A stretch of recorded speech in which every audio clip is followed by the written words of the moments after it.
Мен Жұмыргожиева Асыл жақын арада алаяққа алданып қалдым.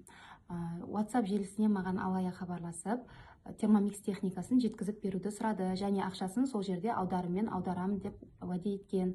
Термомиксті әкеліп бергеннен соң маған өтірік чек көрсетіп, мен счетыма ақша түспеген соң, ол қазір түсіп қалатын шығар, мүмкін бірінші күні түсетін шығар деп солай алдап мені шығарып салды. Мен техникамда сенім білдіріп тастап кеттім, және бірінші күнге дейін ақшам түспегесін бірінші күні полиция департаментіне арыз жазып хабарластым. Тергеушілер дер кезінде арызымды қабылдап, техникамда іздеу жұмыстарын жасап, бүгін өзіме қайтарып берді. Сол себепті Атырау облысының полиция департаментінің тергеу қызметкерлеріне алғысымды білдіремін. Атап айтсам, Ернар Райымберді полиция лейтенантына көп алғысымды айтамын. Мен өзім көп балалы анамын. Термомикс техникасы миллион тұратын болғасын, ол мен үшін үлкен ақша.